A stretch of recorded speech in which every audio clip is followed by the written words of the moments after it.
자, 이번 시간에는 그 청간의 한난 조습에 대해서 살펴보도록 하겠습니다. 자, 우선 개수부터 살펴보겠습니다. 자, 개수라고 하는 것은 자월 동지가 되면 땅속에서 일양이 이렇게 생겨나면서 땅속에서 이제 수기운이 흐르기 시작하거든요. 그것을 이제 기준으로 설명합니다. 그래서 일양이 시생하는 시작점부터 동지를 기준으로 해서 이제 식간의 한난 조습을 살펴보도록 하겠습니다. 자, 개수. 자, 개수는 자월 동지부터 자중의 개수와 축월의 축중 개수를 말한다. 그러니까는 자중의 봉기인 개수, 그 다음에 해자축이 다 겨울이니까 축중의 초기에 있는 개수. 이거 둘은 다 지장간에서 개수가 흐르고 있는 거예요. 땅속에서, 지하수에서. 그래서 그리고 또 뭐가 있냐면 진월, 지장간의 개수도 쓸 수 있어요. 그래서 진중에 뭐가 있어요? 진중에 지장간에 을계무 이렇게 있죠. 을계무. 근데 이제 다른 건 뭐예요?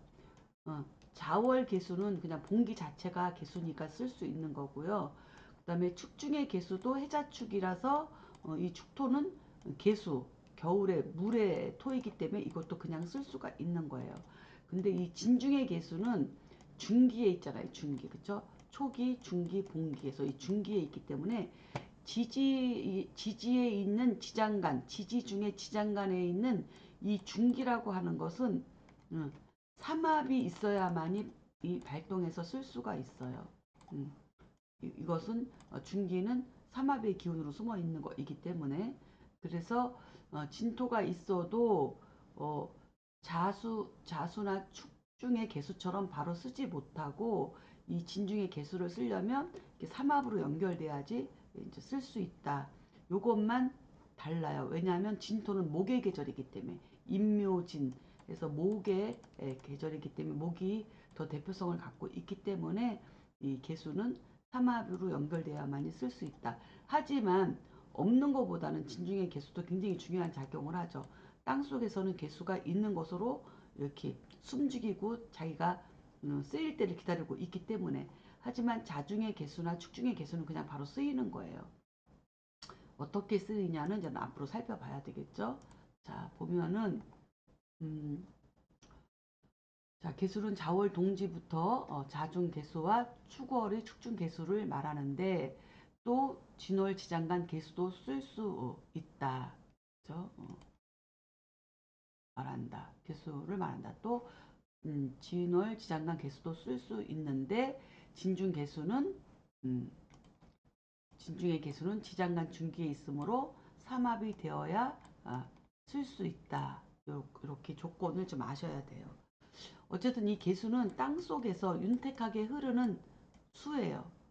하지만 이 개수가 천간으로 드러나게 되면 이때는 기체로서 습기로 작용해요. 그래서 이 개수가 지장간에 있는 개수랑 천간에 있는 개수랑 구분해서 살펴봐야 된다. 지장간에 있는 개수는 사람의 본성을 구성하는 지혜와 같아요. 그래서 오행으로는 목의 생기 역할을 하는 게 개수예요. 그래서 개수는 목을 수생목으로다가 이렇게 생명력을 수생목으로 목이 이렇게 지상으로 나갈 수 있게끔 수생목으로 목 기운을 이렇게 예, 밀어주죠. 생으로서 밀어주는 거죠. 그래서 이 목은 개수의 개수의 수생목과 그쵸 정화의 양기운이 끌어줘야 이 목은 잘 자랄 수 있다. 이렇게 살펴볼 수 있겠습니다. 그래서 개수라고 하는 것은 지혜와 같다. 개수는 지혜, 그렇죠? 그다음 사람의 본성을 구성하는 지혜와 같다. 그러니까 타고난 지혜, 본질적, 본능적으로 어떤 선험적 지혜 이렇게 살펴볼 수 있겠습니다. 이 개수의 키워드는 그거예요. 그리고 이 개수는 또 중요한 거는 지장간에서는 수로서의 작용을 하지만 천간에서는 이 개수는 기체로다 이렇게 기체로 공기 중에 있는 기체로서 뭐 구름이나 습기 정도로 생각을 하면 된다. 그러면 개수는 그러면은 천간에서는 그러면 절대로 그러면 수작용을 못하고 그냥 습기작용만 합니까? 그건 아니고요. 이 개수가 이제 비가 돼서 내리려면 그래서 비가 돼서 내리면서 이게 수로서 작용을 하려면 천간의 경금 그렇죠? 경금에 금생수가 되면은 이 개수도 지장간에 있는 물처럼 수작용을 합니다. 근데 경금이 없으면 이렇게 기체로서 습기작용, 구름 같은 작용 이런 거가 돼서 태양을 이렇게 가리는 작용 정도만 한다. 이렇게 보면 돼요. 그런데 태양이 가려서 이렇게 좀 가리면 회색빛 이렇게 되면서 밝음이 없어지니까 좀 우울증 같은 게 생길 수 있겠죠. 우울증 같은 거. 그거를 이제 그거가 이제 천간의 개수가 뜨면은 무슨 일이 일어나고 어떻게 작용을 할 것인지 이런 것을 병이라 하고 그러면 약이 무엇인가 해서 병약용신까지 가야 되는데 시간이 그렇게 연결이 될지 좀 모르겠네요. 일단은 우선 병약용신은 둘째 치더라도 지금 당장 조용신 잡는 것부터 우선은 체계를 잡아야 되니까 일단 십간에 대한 키워드를 잘 숙지하시기를 바라겠습니다. 자, 그 다음에 간목이라고 하는 기운은 뭐냐? 천간의 간목은 인월이라고 하는 입춘절기에 고든 형체를 띠고 나타난 거예요. 그러니까 뭐냐면 인월이라고 하는 게 인중에 지장간에 간목이 있잖아요. 그렇죠?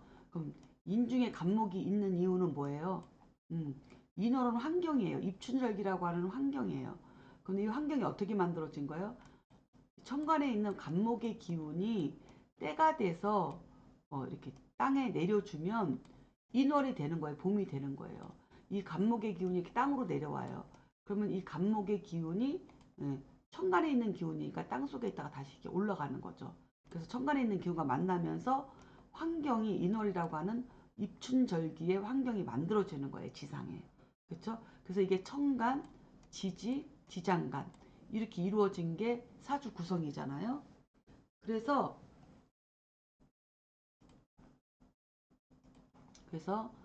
이게 천간의 이 간목이 인월이 되면 하늘의 간목, 소양의 기운이 땅으로 내려와서 봄이라고 하는 입춘절기를 만드는데 그때 땅 속에서 얼어있던 것이 이제 인월이면 삼양이 되잖아요. 그렇죠? 입춘 우수가 되면은 삼양이 되는데 이렇게 되면 땅 속에 있던 자월 동지부터 일양, 이양, 삼양이 올라가면서 수기가 물기운이 이렇게 이 수기가 기체화되면서 올라가면서 뭐가 되는 거예요. 이것이 형체로는 목으로 드러나는 거예요. 목으로.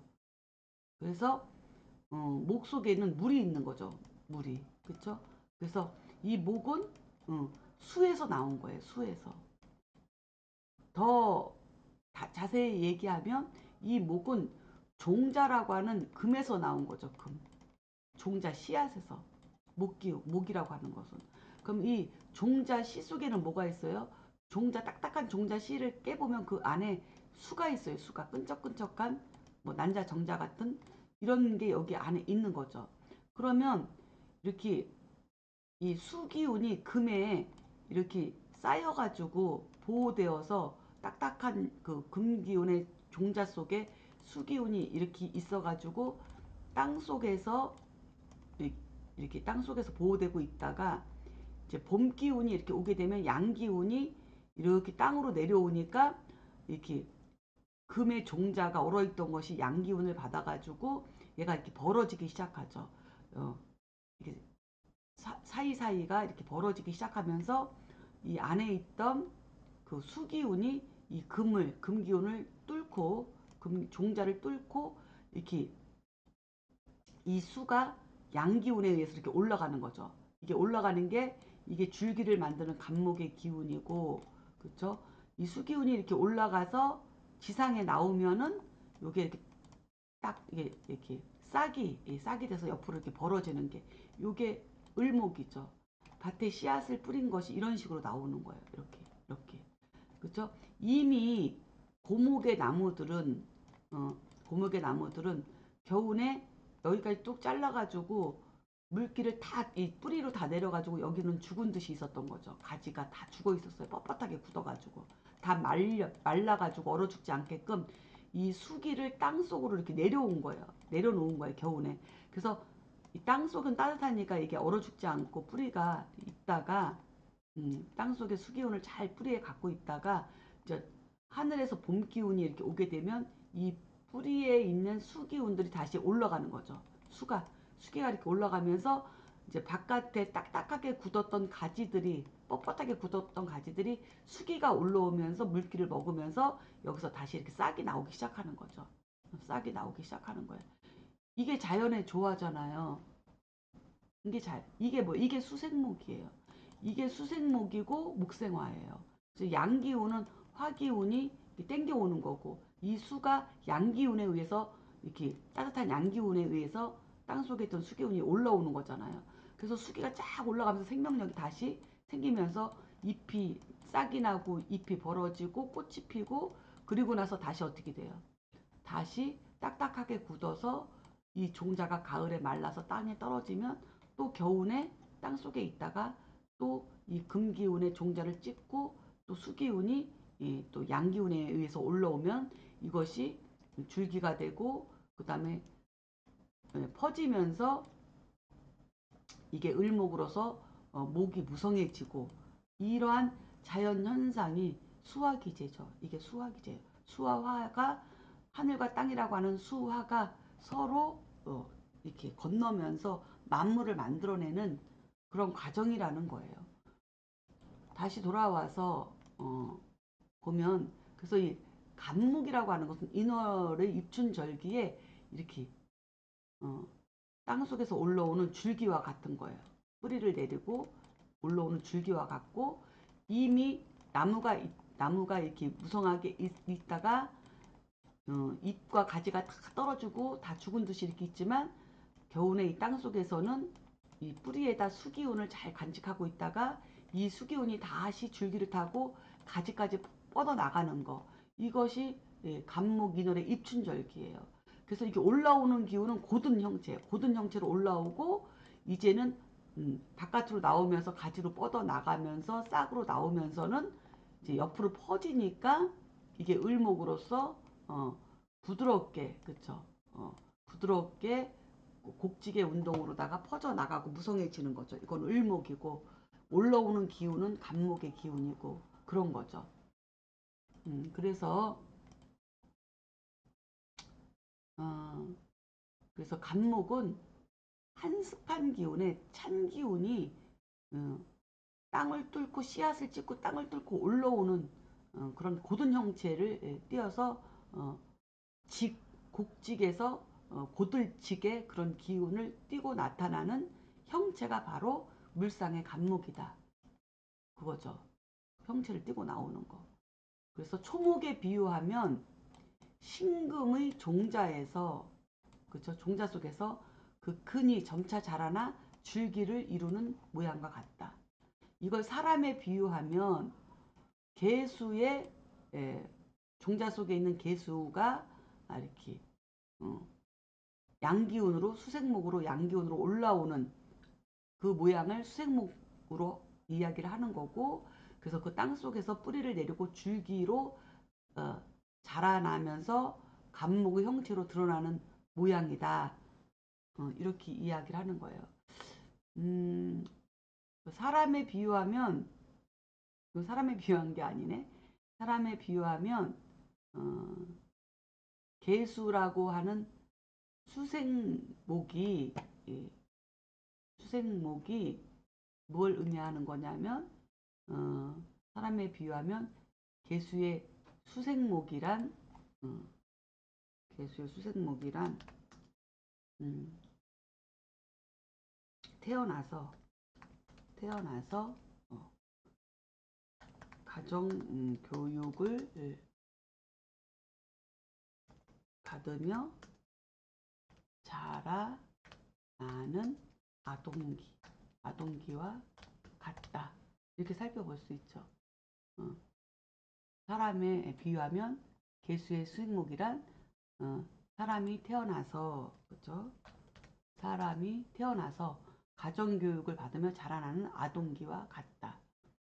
그리고 땅속에 뿌리를 내리고 줄기로 자라난 그리고 자연현상으로는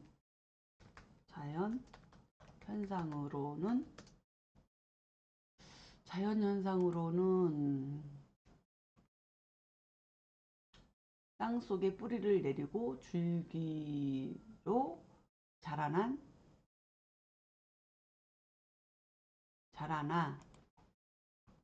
자라나서 감목의 형체로 드러난 모양이다. 이렇게 이야기를 하면 되겠네요. 그렇죠? 그래서 천간의 감목은 인월의 입춘절기에 고든 형체를 띠고 나타난 것인데 초목에 비유하면 신금의 종자에서 근이 점차 자라나 줄기를 이루는 모양이고 사람에 비유하면 개수의 수생목이란 사람이 태어나서 가정교육을 받으며 자라나는 아동기와 같다. 자연현상으로는 땅속에 뿌리를 내리고 줄기로 자라나서 감목의 형체로 드러난 모양이다. 이렇게 되는 거죠. 그렇죠? 그래서 이것은 마치 예, 예, 어, 형체로 드러난 것. 그렇죠? 그러니까 개수의 수생목이라는 것은 가정교육과 같은 것이고 또 자연현상으로 땅속에서 뿌리를 내리고 줄기로 자라나서 감목의 형체로 드러나는 것은 또 다른 문제죠. 그래서 자연현상으로는 땅속에 뿌리를 내리고 줄기로 자라나는 모양이라고 할 수 있다. 또 감목의 형체로 드러난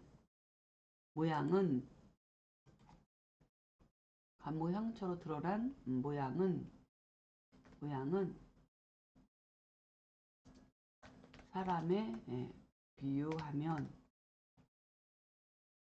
마치 개수의 수생목의 가정교육을 마치고 이렇게 학교 교육을 통하여 지식체계를 세우는 것으로 비유할 수 있다. 감목이라고 하는 형체로 드러나는 감목은 그렇죠? 그래서 한난조수부로는 개수가 임수에서 한습한 기운으로 변화되고 감목은 한습한 기운이 형체로 드러난 것이다. 그러므로 감목은 곡직에서 고들직의 기운으로 그리고 뻣뻣하고 기후로는 아직 추운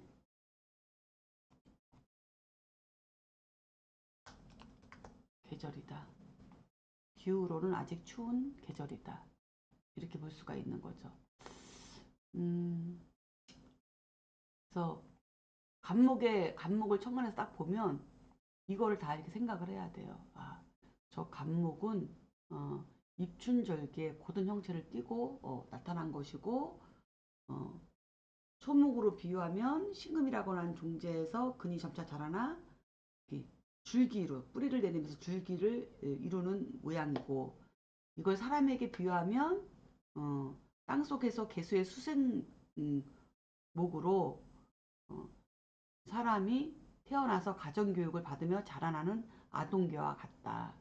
그렇죠? 그리고 자연현상으로는 또 땅속에 뿌리를 내리고 줄기로 자라나는 모양이라고 할 수 있다. 그쵸? 그 다음에 또 갑목의 형체로 드러난 모양은 사람에 비유하면 마치 가정교육을 마치고 학교 교육을 통하여 지식체계를 세우는 것으로 비유할 수 있다. 그래서 이 갑목의 형상이 이미 딱 드러난 거고, 그 다음에 이 태극기와 같은 형상을 띠고 있기 때문에 학교에는 다 태극기가 있잖아요. 그래서 학교를 다니고 있는 모양, 학교에서 열심히 공부하고 있는 모양과 같다는 거죠. 그리고 한난조습으로는 개수가 한난조습으로는 임수에서 이거는 앞으로 임수를 먼저 해야 되겠네요. 한난조습으로는 임수에서 개수로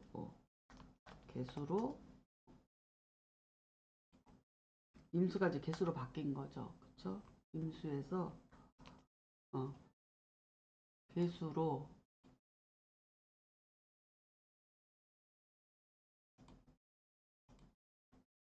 한난조섭으로는 임수에서 개수로 한습한 기운으로 변화되고 갑목은 그 한습한 기운이 형체로 드러난 것이다.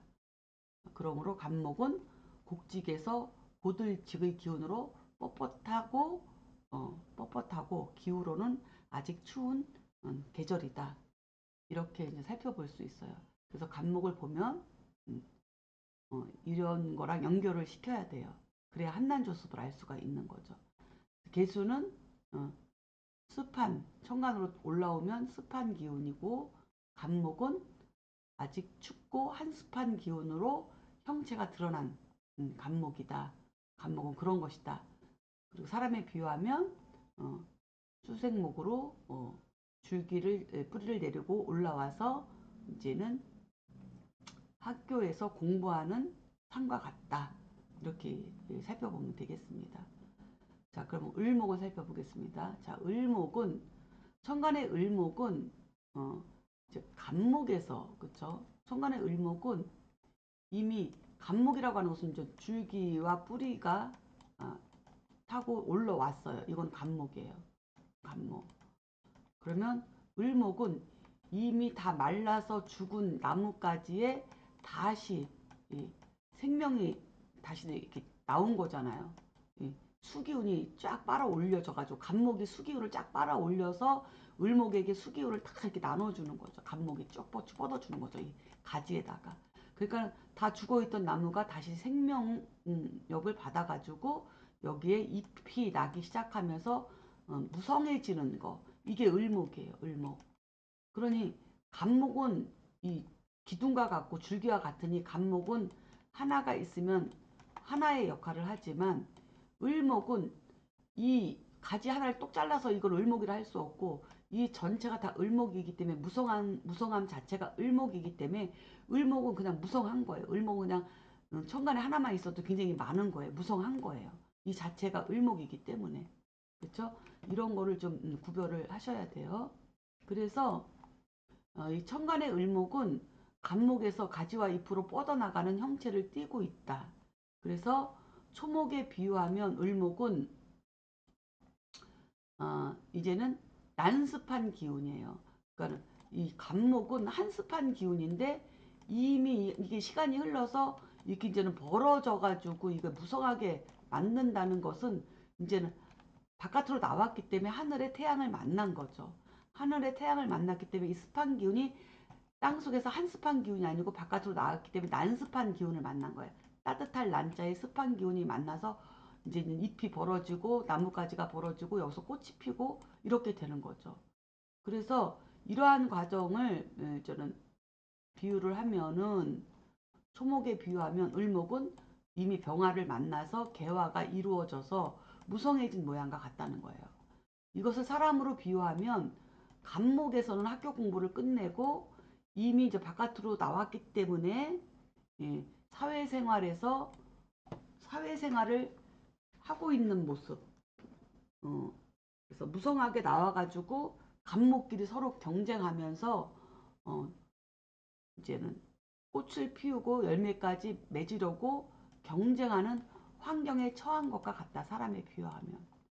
즉 조직 생활을 통해서 관계를 맺어가며 경력과 경험을 쌓아가는 과정과 같다는 거예요. 이 을목이라고 하는 것은. 그래서 천간에 을목 하나만 있어도 경쟁에 많이 시달립니다. 경쟁을 해야 되는 운명이에요.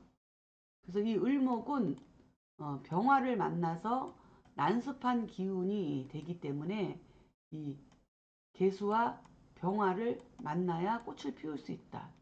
그러니까 을목은 결국은 병화를 만나는데 개수를 만나지 못하면 을목은 병화에 의해서 말라버리기 때문에 이 개수의 수생목이 필요하다는 거죠. 개수의 수생목이. 그 이유는 이거는 천간에 이거는 개수를 쓸 수가 있는 게 뭐냐면 을병으로 이게 염상이 될 수 있거든요. 이 을목이 말라버릴 수가 있어요. 이 병화에 의해서. 근데 개수가 있으면 구름으로 이렇게 가려주고 이게 이제는 허공에 있는 습기니까 이 을목은 음목으로서 이 이슬과 습기를 먹고 자라죠. 이 을목은 임수를 만나면 바닷물을 만나고 강물을 만나면 얘는 부목돼서 떠내려가요. 임수는.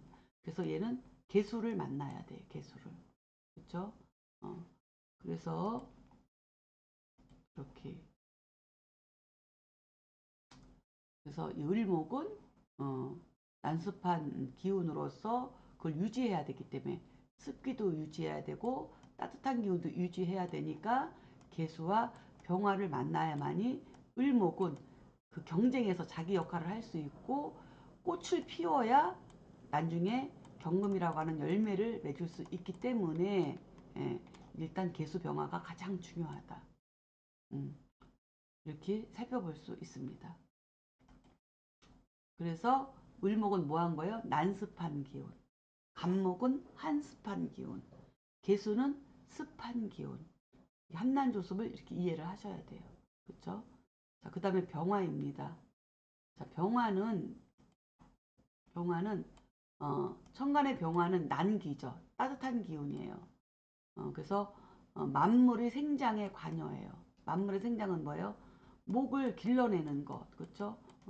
만물을 길러내는 거에 관여를 하니 생명을 살리는 기운과 같다. 특히 을목을 성장시킨다. 그래서 갑목에서 가지와 잎으로 나온 을목은 마치 사회에 나온 초년생과 같다. 이러한 을목을 병화가 잘 이끌어야 되는데 하지만 여름에 태어난 을목이 병화를 만나서 목생화가 되면은 자, 이 소리죠. 을목이 4월이나 5월에 태어났어요. 근데 천간에 병화를 꼭 만나야 돼요. 그러면 이게 너무 화가 많아서 이게 염상이 되는 거죠. 그럼 을목이 자기가 병화라고 하는 세상을 만나 조직생활을 해야 되는데 이 지지에도 사후화가 이렇게 있게 되면 이 을목은 희생당해요. 마르고 타버려요. 그래서 이용당하고 직장생활을 오래 못하고 경쟁에 시달리고 그러다가 나는 병이 걸려서 그만두든 여기에 경쟁에 참여를 못하고 이제는 포기하게 되는 그런 문제가 생겨요. 그래서 염상이 돼서 조우에 문제가 생기므로 이때는 무토가 병화를 가려서 응달을 만들어줘야 을목이 마르지 않는다. 자, 여기서 한 자 나왔네요. 하나. 조우용신 하나 나왔습니다. 그래서 여름에 태어난 을목이 병화를 만나면 염상이 돼서 이게 을목이 이제 말라버리고 타버리는데 화가 이렇게 왕할 때는 개수가 있어도 이 개수가 습기로 남아있지 않고 바로 수갈돼 버려요. 기체화돼서 완전히 말라버려요. 이 개수도. 개수도 다친단 말이에요. 이 정도로 화가 왕하면. 그러니까 개수 가지고 안 돼요. 그래서 이때는 뭐야? 무토를 써야 돼. 무토. 무토는 뭐예요? 큰 산이잖아요. 큰 높은 산이에요. 그러면 무토가 이렇게 태양을 가리죠. 무토가 태양을 가리면 그늘이 지게 되잖아요. 그럼 을목이 말라 죽지는 않아요. 무토가 이렇게 옆에서 가려줘야죠. 무토가 딱 옆에 이렇게 있으면 이 병화를 이렇게 가려줘요. 그늘로. 그래서 염상이다. 그러면 무토가 조우용신이다. 천간에서 을병, 여름에 을병의 목생화로 염상이 되면 천간에서는 무토가 조우용신으로 쓸 수 있다. 만약에 조우용신이 없으면 이것은 무슨 문제가 생기느냐? 아까도 얘기했지만 경쟁이 심한 곳에서 사회생활 적응력이 부족해지고 그래서 앞으로 경쟁에 나아가지 못하고 실패하는 삶을 살게 된다. 그렇죠. 그리고 내가 희생당한다. 그리고 나뿐만이 아니라 주변의 목들도 다 염상으로 서로 이렇게 팀워크를 이루어서 조직을 끌고 가는 것이 아니라 다 폭삭 망할 수가 있다. 이런 것들이 이제는 문제예요. 그래서 능력 발휘가 안 된다. 이렇게 볼 수가 있겠습니다.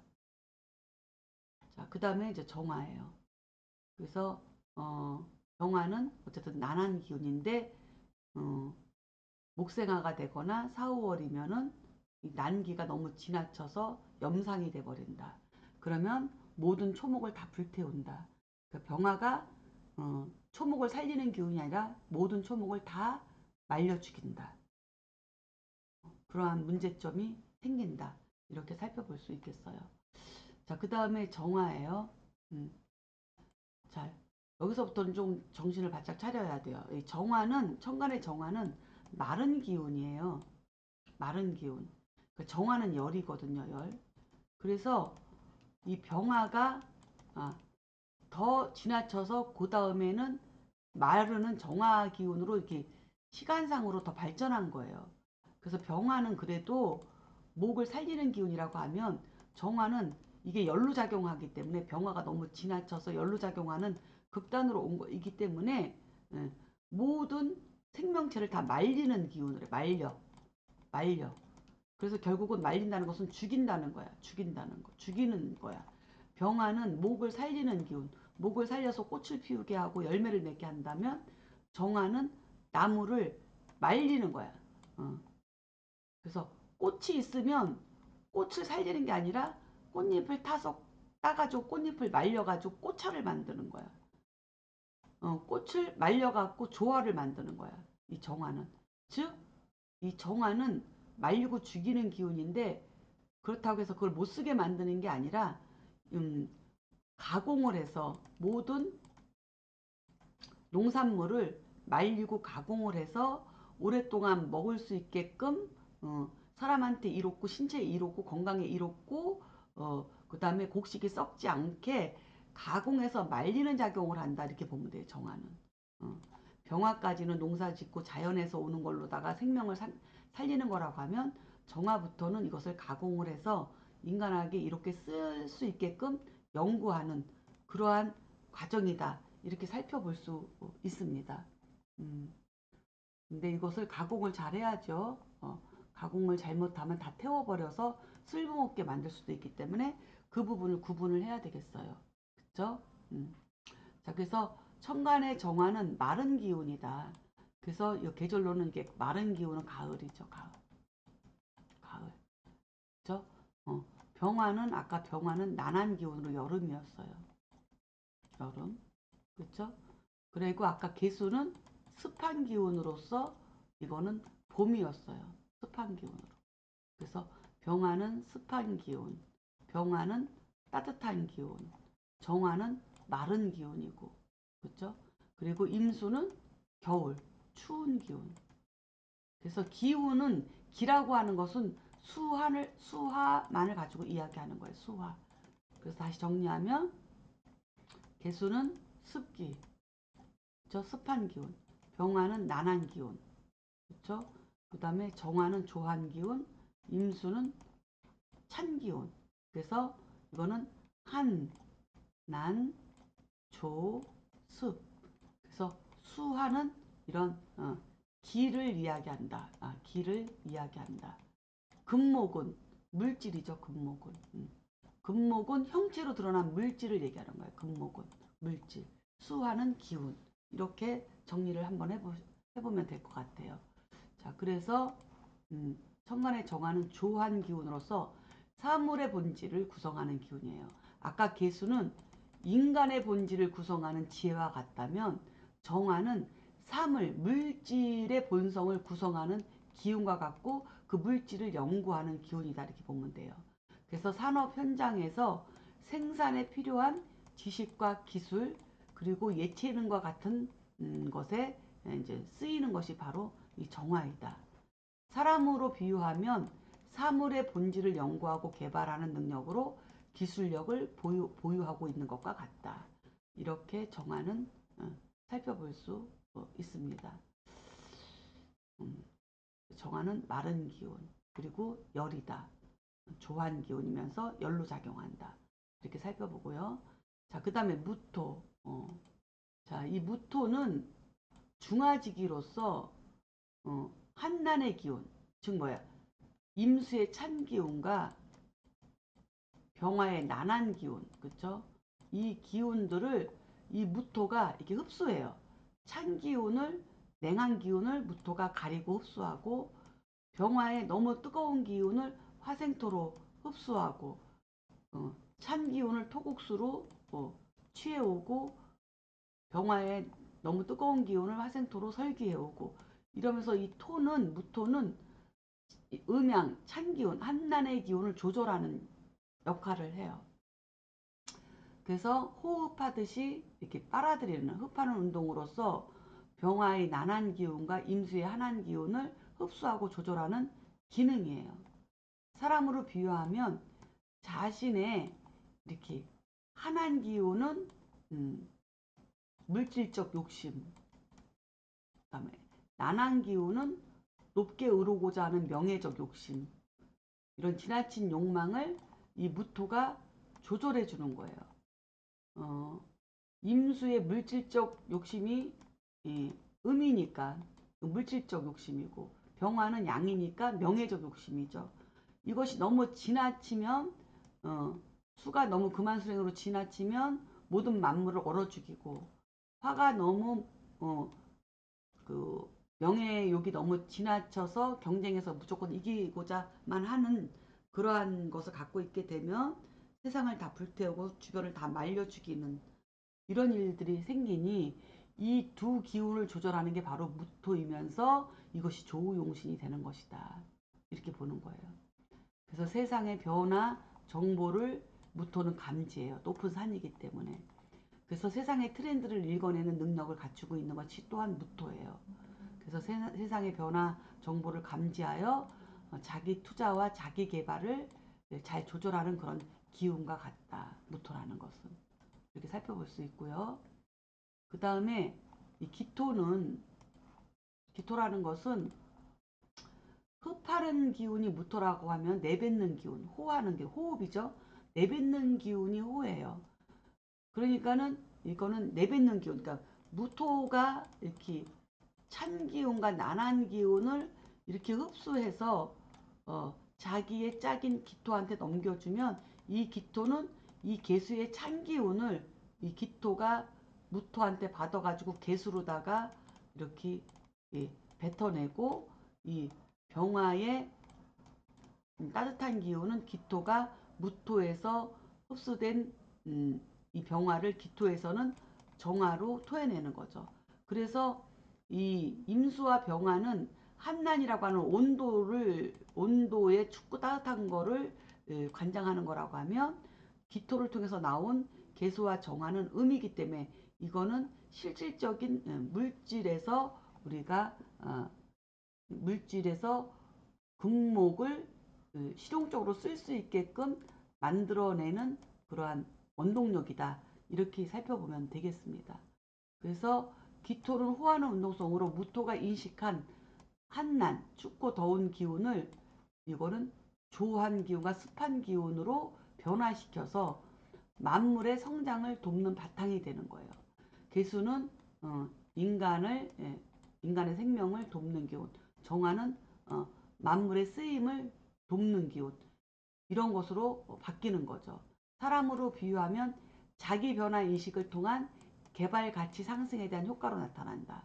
그러니까 무토는 자연의 한난의 그러한 기운을 조절하면서 세상의 변화 정보를 감지해서 그 트렌드를 읽어내는 외부의 그런 작용을 많이 한다면, 기토는 내적인 기운으로 들어와서 자기 인식, 어, 자기 개발, 자기 가치, 예, 자기의 부족한 것, 자기가 뭘 하고자 하는 것, 그래서 이렇게 안으로 자기 자신을 들여다보는 거고, 외부에는 별 관심이 없는 게 기토고요. 무토는 내면보다는 외부에 관심이 많아서 외부에서 필요로 하는 게 무엇인지, 트렌드는 무엇인지, 상대가 좋아하는 것은 무엇인지, 이런 쪽에 관심이 많은 거고, 기토는 나한테 관심이 많기 때문에 내가 좋아하는 게 무엇인지, 이성을 만나도 내가 좋아하는 사람을 택하고, 무토는 나를 좋아하는 사람을 택하고, 이런 특징이 무토와 기토에서 딱 나뉘어집니다. 이런 특징을 알면 사주를 봐서 기토를 쓰는 사람은 당신은 내가 싫으면 천하 없는 사람도 싫다 하겠네요. 그럼 딱 맞고, 무토를 쓰는 사람은 내가 좋아하고 싫어하는 것보다 나를 저 사람이 얼마나 좋아하나, 이런 걸 가지고 뭐 결혼 상대자를 정할 수 있겠다. 그러면 거의 적중률이 높습니다. 이런 거를 바탕으로 해서 연구를 한번 해보시기 바라겠어요. 그래서 이게 무토기토가 이런 역할을 한다. 자, 그 다음에 경금. 경금은 저는 금과 목은 오행이라고 했으니까 물질적인 걸로 드러나는 거죠. 그래서 형체로 드러나는 거예요. 그래서 천간의 경금은 숙성의 기운으로 견고한 형체를 띠고 나타난 거다. 그러니까는 수하는 기운이고 금목은 형체니까, 경금은 뭐예요? 이제는 가을에 정화라고 하는 조한 기운에 의해서 이제는 이게 감자, 고구마, 그다음 포도, 뭐 사과, 배, 땅속에서 뭐 마늘, 뭐 밭에서는 뭐 고추, 막 이런 것들이 주렁주렁 뭐가 이렇게 결실로 나타나는 형태로 드러나는 거, 이런 것들이 금이죠. 그리고 이 경금이 이 금으로서 결실을 얻게 된 것은 기운이 어떤 기운, 이 조한 기운, 정화의 이 조한 기운이 퍼져나가는 목화의 양 기운을 이렇게 조한 기운으로, 병화 기운을 이렇게 응축해서 금 기운으로다가 수렴하게끔 만드는 거죠. 마른 기운을 통해서 이렇게 경금으로 형체로 드러나게 만드는 거죠. 초목에 비유하면 줄기와 가지가 말라는 거예요. 뭐 때문에? 정화의 기운 때문에. 줄기와 가지가 마르고 마른 자리에 과실이 익어가는 모습이다. 그래서 사람에게 비유하면 이제는 목에서 막 자라고 이건 청년기, 어린 시절이라고 하면은, 화는 청년기, 그쵸? 토는 이제는 중장년기로 가면서 금에서 중년기가 되는 거죠. 그죠? 그래서 그러니까는 중년기가 될 때까지 목화를 통해서 경험과 공부하고 경험한 경력을 쌓아서 이제 가을에는 결실을 맺는 거죠. 그러니까 이게 중년기예요, 중년기. 그래서 이것은 경력과 경험을 이미 쌓은 거예요. 그 과정을 다 거쳐서 금이 됐기 때문에. 그래서 가치를 창출하고 그다음에 사회적 책임자로서의 소임을 수행하는 그런 과정과 같은 것이 바로 경금의 형체로 드러난 이 과정이다. 이렇게 보시면 되겠습니다. 잘 연구하셔야 돼요. 이 부분을 10번 이상 읽어보시고 동영상도 서너 번 돌려서 보시면서 이거를 잘 이해하시면 사주를 분석하는데, 특히 나중에 복덕뿐만이 아니라 이제는 적성진로를 판단하는 거에도 이거가 굉장히 중요한 역할을 하기 때문에 잘 살펴보시기를 권합니다. 자, 신금을 살펴보겠습니다. 자, 신금이라고 하는 것은 천간의 신금은 경금에서 이렇게 형체로 드러났다면, 신금은 이제 완성품이 돼가지고 상품 가치로서 하나의 상품이 된 거예요. 그러니까 과일이 이렇게 나무에 주렁주렁 열려 있을 때는 아직은 상품 가치가 아니죠. 따가지고 그 중에서도 좀 고급 과일, 그쵸? 잘 익은 거, 상처 없는 거, 이런 것들을 상품화 시키는 거, 그래서 포장까지 다 한 거, 이건 신금이에요. 그래서 하나의 물건과 같은 거예요. 그래서 신금은 상품의 물건과 같은 거예요. 그래서 상품의 형체를 띠고 나타난 것이다. 초목에 비유하면 결실을 본 모양이다. 그리고 사람에게 비유하면 자신의 가치를 완성한 거와 같은 거예요. 그러니까 자신의 가치를 완성했으니까 몸값이 높겠죠. 그래서 자신의 가치를 유통시켜야 되는 거예요. 그 유통을 시키려면 뭘 만나야 돼요? 임수를 만나야 돼요. 그렇죠? 임수를 통해서 금생수 해가지고 임수를 통해서 수생목으로 누군가를 만나야 돼요. 간목을 만나야 돼. 내 가치를 사갈 수 있는 사람을 만나야 돼요. 그러려면 금생수 수생목이 돼야 돼요. 임수는 바다와 같기 때문에 바다를 통해서 무역을 통해서 이렇게 이것이 유통이 돼야 되는 거예요. 그래서 임수는 바다도 되지만 시장도 되고, 그렇죠? 무역도 되고, 이렇게 표현할 수 있습니다. 그래서 가치를 유통해야 된다. 그래서 신금의 가치가 유통되려면 임수가 꼭 있어야 되고, 임수로 유통됐으면 내 가치를 사갈 수 있는 간목을 만나야 된다. 그래서 신금, 임수, 간목이 있는 사주는 굉장히 능력 있고 뛰어나고 부자 사주다. 이렇게까지도 볼 수 있어요. 오행만 가지고도. 그쵸? 자, 그 다음에 마지막으로 임수를 살펴보겠습니다.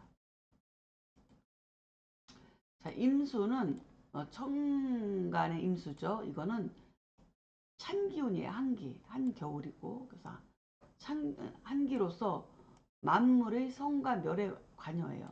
그러니까 만물의 성은 뭐야? 만물을 완성시키는 거. 그러니까 경금, 신금들을 화급금을 통해서 재련을 했다면 임수를 만나서 당금질을 해가지고 경고해줘야 되죠. 그래서 상품이 완성돼야지 이게 유통이 되는 거니까. 그래서 완성시키기도 하고, 그렇죠?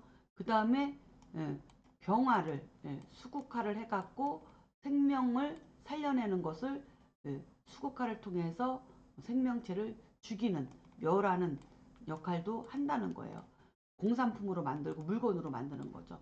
병화는 살아있는 생명체에 관여한다고 하면 임수는 공산품이나 물건에 관여한다. 이렇게 보면 돼요. 그래서 임수는 물질적인 기운, 병화는 인문적인 기운 이렇게 보시면 되는 거죠. 그래서 즉 만물을 용도에 맞게 다듬고 활용하는 기운으로 존재하는 것이 바로 임수다.